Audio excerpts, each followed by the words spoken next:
बिस्मिल्लाहिर्रहमानिर्रहीम। अस्सलाम वालेकुम नाज़रीन, आप यूट्यूब चैनल देख रहे हैं। मैं इमरान ख़ान हूँ। आज की तमाम जो तफसीलात हैं मैं आपके सामने रखता हूँ। सबसे पहले तो ये है कि तहरीक लब्बैक के एहतजाज में जो हुआ उसकी माजी के अंदर मिसाल बहुत कम मिलती है।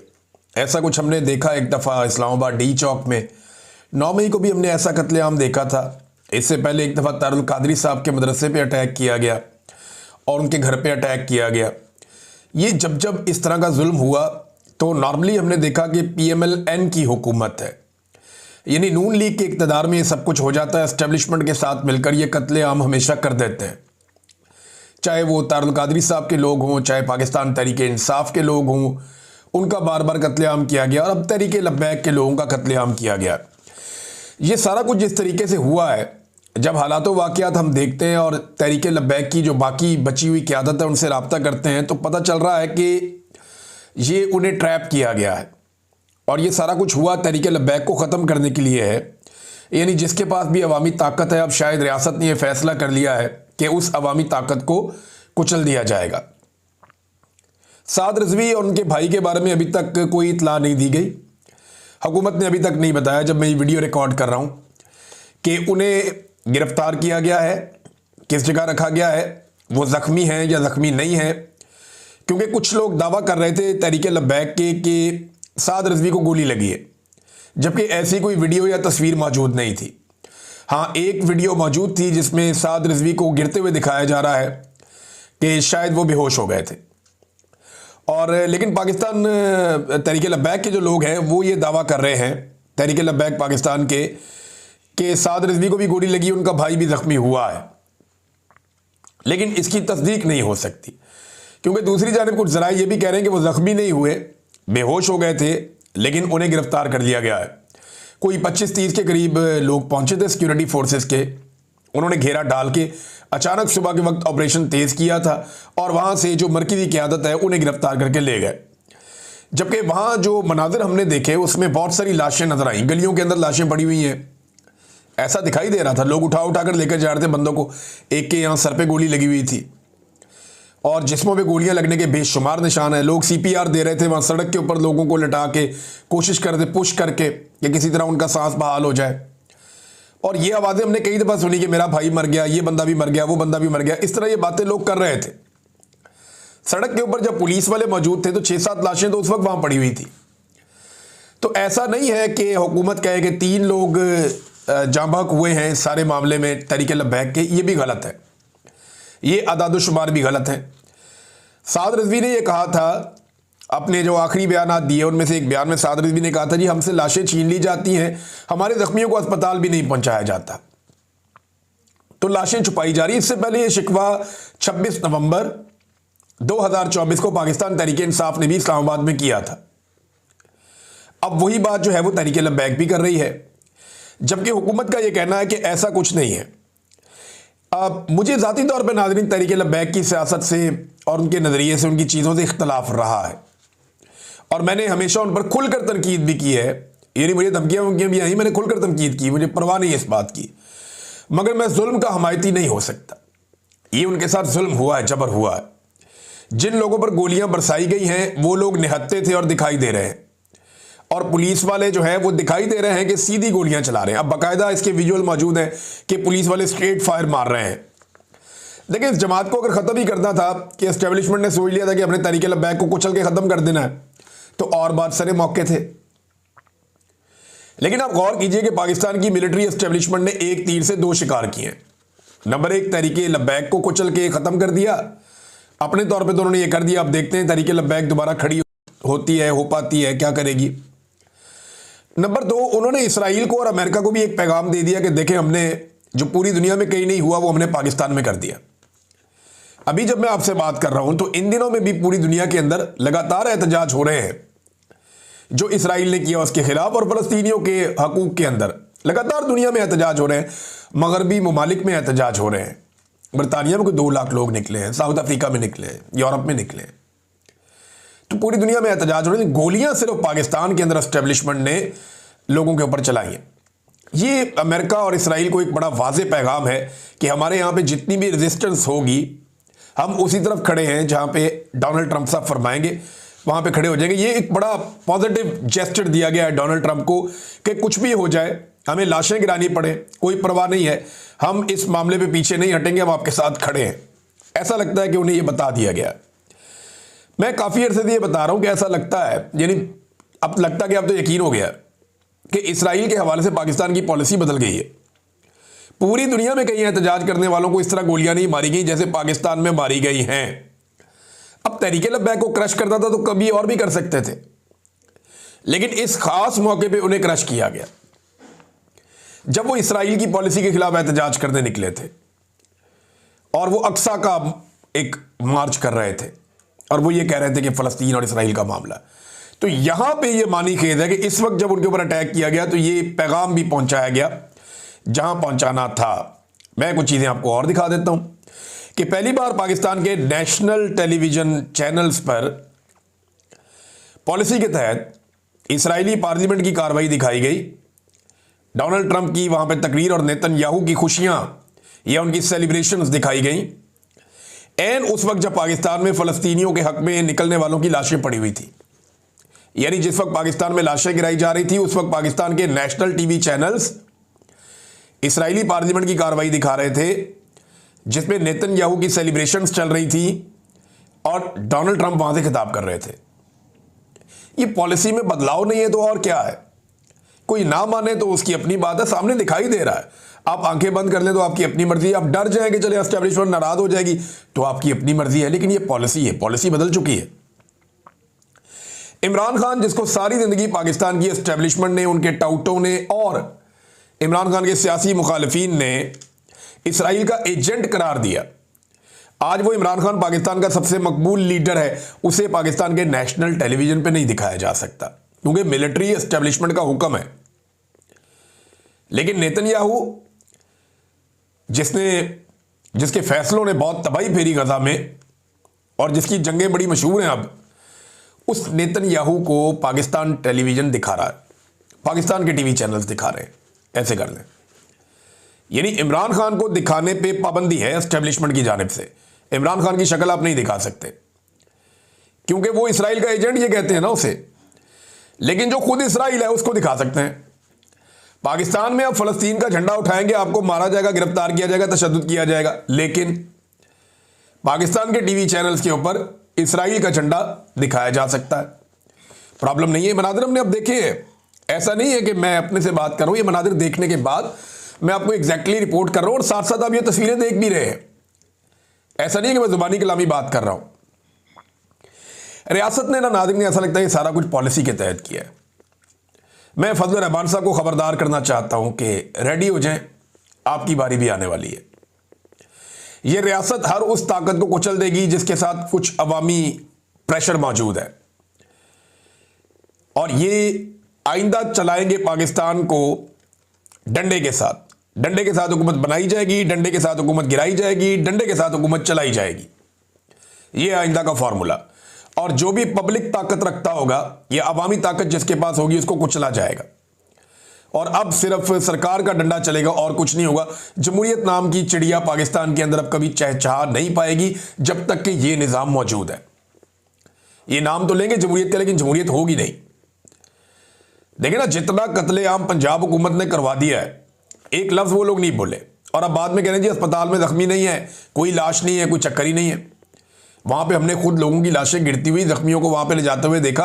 अभी तो आप देखिएगा मनाजिर मजीद आ रहे हैं और सोशल मीडिया पे जो व्हाट्सएप के ऊपर भरा पड़ा है ऐसे मनाजिर से, तो वो तो हम दिखा ही नहीं सकते। वो तो सोशल मीडिया के ऊपर आग लग जाएगी जो चीजें व्हाट्सएप के ऊपर पड़ी हुई हैं। और तहरीके लब्बैक के लोगों के साथ जो हुआ है, वो जैसे जैसे थोड़ा इसमें से निकलेंगे तो वो बताना शुरू करेंगे कि उन्होंने क्या देखा और किस तरीके से उन्होंने चीज़ों को फेस किया। ये रियासत ने एक पॉलिसी के तहत किया, ऐसा दिखाई देता है। चंदाखोर मौलवी जो तहरीके लब्बैक के लोगों से चंदे बंदे खाते थे और उनके साथ बैठते उठते थे, उन्होंने कोई मजम्मत नहीं की। बहुत सारे मौलवी हैं चुप करके बैठ गए, बोले ही नहीं। जब ये इमरान खान के खिलाफ तहरीके लब्बैक काम कर रही होती थी ना एस्टेब्लिशमेंट की ईमा पे, उस वक्त वो सारे मौलवी पेश होते थे, आगे आगे होते थे। थोड़े दिन पहले एक मौलवी कह रहा था कि छोड़ें जी, कोई बात नहीं, वो खातून का मामला आप अल्लाह पे छोड़ दें, वो इसराइल को पसंद करती है या नहीं करती। इधर लाशें गिर रही थी, वो मौलवी बोला ही नहीं, चूं नहीं की उस मौलवी ने, चुप करके दुबक के बैठ गया। और बहुत सारे मौलवी हैं, नामों के साथ मुफ्ती लगाया हुआ है, लाशें गिर रही हैं, बोले नहीं। लेकिन पाकिस्तान तहरीक इंसाफ जो है, इंसानी हकूक की तंजीमें भी नहीं बोली क्या ये इंसान नहीं थे जो कत्ल हुए हैं। आप इनसे इख्तलाफ कीजिए, मुझे भी इख्तलाफ है, लेकिन वो रात भर चिल्लाता रहा बेचारा, तरले मिन्नतें करता रहा, वो ये कहता रहा कि यार खुदा का वास्ता वापस चले जाओ, रसूल का वास्ता वापस चले जाओ, तुम्हारी माओ का वास्ता वापस चले जाओ, मुज़ाकरात करने के लिए किसी को भेजो, हम वापस जाने के लिए तैयार हैं, हमें मत मारो। लेकिन रियासत ठान चुकी थी, आपको उनका मकसद पसंद नहीं, कोई बात नहीं, मगर कत्लेआम भी तो गलत है ना, वो नहीं होना चाहिए। पीटीआई ने इस पर रद्द-ए-अमल दिया, मौलवी नहीं बोले, चंदाखोर मौलवी चुप रहे, मफाद परस्त हैं। पाकिस्तान तहरीक इंसाफ ने इसके ऊपर अपना मौक़िफ़ दिया और बड़ा तगड़ा मौक़िफ़ दिया, उन्होंने इसके ऊपर मुतालबात भी किए हैं तहरीक इंसाफ ने, और उन्होंने इसे एक ऐसी हरकत करार दिया जो गलत है। शदीद तरीन अल्फाज में उन्होंने मजम्मत की, ताकत का बेजा इस्तेमाल किया गया उसकी भी उन्होंने मजम्मत की, गैर इंसानी अमल उन्होंने करार दिया। गोली चलाने से नफरत पैदा होती है, 26 नवंबर को भी यही अमल इख्तियार किया गया था। फिर उन्होंने कहा मुज़ाकरात का एक मौका था, मुज़ाकरात करने चाहिए थे ताकि कोई हल निकल आता। फिर जाली पुलिस मुकाबले भी किए जा रहे हैं पंजाब में, ये भी उन्होंने बताया। फिर उन्होंने कहा तस्वीरें और वीडियो जो आ रही हैं मुरीद के से इंतहाई तशवीशनाक हैं, ये जुल्म की इंतहा है। हुकूमत और मुतल्लिका इदारों को आमराना ज़हनियत तर्क करनी चाहिए, ताकत के अंदर इस्तेमाल से ना तो मसाइल हल होंगे ना ही इंसाफ कायम होगा। मुतालबात उनके क्या हैं? ज़ख्मियों को फौरी तौर पर तिब्बी इमदाद और शोहदा के अहल खाना को इंसाफ फराहम किया जाए, मुलजिमान की जल्द अज जल्द गैर जानिबदार और शफाफ अदालती तहकीकात करवाई जाए, और जो भी मुलव्वस हो उसे सख्त सज़ा दी जाए। तमाम गिरफ्तार कारकुनान और ख़वातीन को बिला मशरूत रिहा किया जाए और लूटी गई अशिया वापस की जाए। आइंदा किसी भी पुरअमन एहतजाज पर बराह रास्त फायरिंग ना करने की वाज़ेह ज़मानत दी जाए। तमाम सियासी मुकदमात का असर नो जायज़ा लिया जाए और बेगुनाहों के खिलाफ कार्रवाइयाँ बंद की जाएँ। मीडिया पर पाबंदियों और सेंसरशिप का खात्मा किया जाए ताकि हक़ाइक़ अवाम के सामने पहुँच सकें। अगर रियासत खुद शफाफियत नहीं दिखा सकती तो आज़ाद मुबस्सरीन और इंसानी हकूक़ के जो इदारे हैं उनको तहकीकात में शामिल किया जाए। उन्होंने कहा यह मुतालबात हम बार बार दोहराते रहेंगे, और बड़ी शिद्दत से उन्होंने इसकी मजम्मत की है पाकिस्तान तहरीक इंसाफ ने। हालांकि तहरीक इंसाफ का कोई तहरीक लब्बैक के साथ ताल्लुक़ नहीं है, कोई लिंक नहीं है, ये एक दूसरे को पसंद भी नहीं करते, बल्कि तहरीक लब्बैक ने बड़ी तनकीद की है पीटीआई पे। जब पीटीआई के साथ बहुत बुरा हो रहा था इन्होंने मजाक भी उड़ाया, लेकिन आज ये बात करने का दिन नहीं, बड़ा जुल्म हो गया उनके ऊपर। ये सानिया है नाज़रीन, मैं आपसे वैसे बात नहीं कर रहा, ये बहुत बड़ा सानिया है जो गुजर गया वहाँ पे मुरीदके में। खौफ आता है ये सोच कर कि ये हुक्मरानों का क्या बनेगा, ये कैसे अपने रब को जवाब देंगे। टीएलपी कहती है जी हमारे 100 से ज़्यादा शहीद, को 180 का फिगर भी बोलते हैं कि इतने लोगों की लाशें वहाँ पड़ी थी और सैकड़ों ज़ख्मी थे। लेकिन हुकूमत कह रही है सिर्फ 3 लोग मार गए, पुलिस वाले भी ज़ख्मी हुए, एक पुलिस वाले शहीद भी हुए। एक पुलिस इंस्पेक्टर के बारे में कहा जा रहा है, सब इंस्पेक्टर थे वो शहीद हुए हैं, और कुछ पुलिस वाले जो है वो ज़ख्मी भी हुए हैं।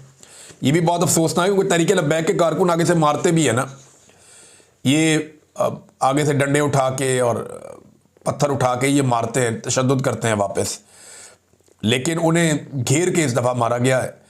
और उसके नतीजे में अगर दूसरी तरफ अगर देखा जाए तो नुकसान का जो फ़र्क है वो बहुत ज़्यादा है, इधर बहुत ज़्यादा नुकसान हुआ है तहरीक लब्बैक का। आईजी इस्लामाबाद की एक वीडियो आई है, ये आईजी साहब याद रखें, अली नासर रिजवी साहब, ये वीडियो आपका पीछा करेगी। आप उस जगह खड़े होकर सेलिब्रेशंस कर रहे थे जहाँ पे थोड़ी देर पहले लाशें गिरी थी और अभी लोगों ने लाशें उठाई भी नहीं थी। ये आपके हमवतनों की लाशें थी, यहाँ पे शोक का आलम होना चाहिए था, ना कि सेलिब्रेशंस का। आपको आइडिया नहीं है आपने कितनी बड़ी गलती की है। नाज़रीन, दूसरी बहुत बड़ी खबर पाकिस्तान के हवाले से, सुहेल अफरीदी वज़ीर आला मुंतखब हो गया। खैबर पख्तूनख्वा का एक नौजवान, 35 साल इसकी उम्र, इमरान खान ने कहा और वो वज़ीर आला मुंतखब हो गया। लेकिन इस्टेब्लिशमेंट के लिए एक और शिकस्त है, बार बार उन्हें शिकस्त हो रही है और अब उन्हें शिकस्त की आदत डाल लेनी चाहिए। जेल से बैठकर कैदी नंबर 804 ने कहा ये मेरा वज़ीर आला है। डीजी ISPR अपने इदारे का पैगाम लेकर गया और उन्होंने कहा नहीं हम नहीं मानते, और फिर वो वज़ीर आला मुंतखब हो गया। उसको सारे ही वोट पड़ गए, एक बंदा बाहर था, एक बंदा भी एस्टेब्लिशमेंट पाकिस्तान तहरीक इंसाफ का नहीं तोड़ पाई। खैबर पख्तूनख्वा में एक MPA नहीं तोड़ पाई। हालात ये हो गए पाकिस्तान के। तो एस्टेब्लिशमेंट की बड़ी पतली हालत है। इन्होंने जो पहली तकरीर की उसमें इन्होंने कुछ चीज़ें बड़ी वाज़ेह की। एक तो उन्होंने इमरान खान साहब का नज़रिया और उनका बयानिया सारा बताया, एस्टेब्लिशमेंट को बताया कि जनाब रियासत की असल तारीफ़ क्या है। बल्कि उन्होंने कहा इमरान खान हमारे लिए रियासत है, अगर आप एक इदारे को रियासत बनाते हैं तो। फिर उन्होंने हकीकी आज़ादी के जो उनके शोहदा हैं उनके बारे में बात की, शेड्यूल 4 के बारे में बात की, मुस्तकबिल का लायाबल क्या होगा, एहतजाज करेंगे वो बताया। गंडापुर की भी तारीफ़ की, उन्होंने कहा जी ठीक है गंडापुर ने इमरान खान के कहने पर इस्तीफ़ा दिया। फिर 9 मई के जो झूठे मुकदमा आते हैं उस हवाले से एक्शन इन 8 सिविल पावर के काले कानून के खात्मे का भी ऐलान किया, जिसके तहत खैबर पख्तूनख्वा के इलाकों में फ़ौज कार्रवाई करती है, फ़ौजी कार्रवाई होती है। उन्होंने कहा ये कानून ही ख़त्म कर देंगे और ये एक बहुत बड़ा मसला बन जाएगा फ़ौज के लिए। फिर उनको वहाँ पे जो कार्रवाई वो करेंगे उसको कानूनी जवाज़ नहीं होगा। फिर उन्होंने कहा जी इमरान खान साहब ने जो मंसूबे शुरू किए उनको हम आगे बढ़ाएंगे। खैबर पख्तूनख्वा के हकूक़ की उन्होंने बात की, सोशल मीडिया को सपोर्ट किया। हमारे लिए बहुत बड़ी बात है, उन्होंने शहीद अरशद शरीफ का नाम लेकर उनके लिए आवाज़ उठाई, उन्हें सलाम पेश किया। और इसके बाद क्योंकि ISF से इनका ताल्लुक़ है, इंसाफ स्टूडेंट फेडरेशन से, तो अपनी तंजीम का उन्होंने जिक्र किया। तो ये एक आम आदमी को उठा के इसकी वीडियो, एक तस्वीर मंजर आम पे है, एक वीडियो है जहाँ इमरान खान से सवाल करता है, बिल्कुल आम सा लड़का। इमरान खान इसके सवाल का जवाब देता है। फिर एक जगह पे ये ज़मीन पे बैठा हुआ है, कुछ पाकिस्तान तहरीक इंसाफ के वो कागजात है उनको लिख रहा है, चप्पल इसने अजीब सी पहनी हुई। तो बूटों वालों को चप्पल वाले तो पसंद नहीं आते ना, उन्हें तो लाने होते हैं ऐसे लोग जो सोने का चम्मच मुंह में लेकर पैदा होते हैं। उनको तो बिलावल चाहिए, मरियम चाहिए, ऐसे लोग चाहिए। आम आदमी तो उन्हें पसंद ही नहीं है, नफरत करते हैं सिविलियन से। लिहाजा कैसे हो सकता है कि एक आम आदमी जो टूटी हुई चप्पल पहन के निकला था, और एक देखिए ना, मैं हैरान होता हूं कि बड़ी बड़ी पॉलिटिकल पार्टीज के अंदर बड़े बड़े लीडर्स जिनको कई कई दहाइयाँ हो गई हैं, वो अपने लीडर्स के बच्चों की खुशामद के अंदर लगे हुए हैं। और यह इमरान खान ने एक स्टूडेंट तंजीम है वहाँ से एक लड़के को उठा के वज़ीर आला खैबर पख्तूनख्वा लगा दिया। बड़ा फ़र्क है। ये रवायती पॉलिटिकल पार्टीज़ की मिथ को तोड़ा है। कोई नून लीगी सोच सकता है जो MSF के अंदर हो, एक आम सा कारकुन हो आजकल, कि आज से 5 साल 10 साल के बाद वो वज़ीर आला पंजाब बन जाएगा? कभी नहीं सोच सकता। लेकिन PTI का हर आदमी ये सोच सकता है कि वो भी वज़ीर आला पंजाब बन सकता है, क्योंकि उन्हें पता है कि इमरान खान ने अपने रिश्तेदारों को नहीं बनाना, उसने अपने घर से बंदा लेकर नहीं आना। तो एस्टेब्लिशमेंट को बार बार शिकस्त हो रही है। एक बात बड़ी क्लियर की सुहेल अफरीदी ने कि मेरा कायद इमरान खान फौजी ऑपरेशन के खिलाफ था, हम भी इसके खिलाफ हैं। और साथ उसने कहा दहशतगर्दी का हल नहीं है मिलिट्री ऑपरेशन। दुनिया भर में मुज़ाकरात की तरफ आया जा रहा है, हम मिलिट्री ऑपरेशन की तरफ जा रहे हैं। फिर उसने कहा जी कि मैं कबायली हूँ और मेरे साथ मुखालफत की गई है। मैं अपने लीडर को पैगाम देना चाहता हूँ, लोग सियासत करते हैं लेकिन मैं आपसे इश्क करता हूँ। फिर उन्होंने कहा एहतजाजी सियासत का मैं मास्टर हूँ और मैं ये करूँगा। फिर अली अमीन गंडापुर की उन्होंने तारीफ़ की। उन्होंने कहा जो हमारी पगड़ियाँ उछाल रहे हैं उनकी अपनी लंगोटियाँ फटी हुई हैं। फिर उन्होंने बताया DGI SPR पे तनकीद की और उस पर वहाँ पे शेम के नारे भी लगे असेंबली में। उन्होंने कहा जी एक आदमी इस्लामाबाद पिंडी से चलकर आया पेशावर में ये बताने के लिए, लेकिन वो वज़ीर आला तो मुंतखब हो गया। मुंतखब तो हो गया लेकिन क्या उसे काम करने दिया जाएगा, बड़ा सवाल ये है। फिर साथ ये भी कहा कि आपको अपनी अफगानिस्तान की पॉलिसी पर नज़रसानी करनी होगी, ये बहुत इंपॉर्टेंट है।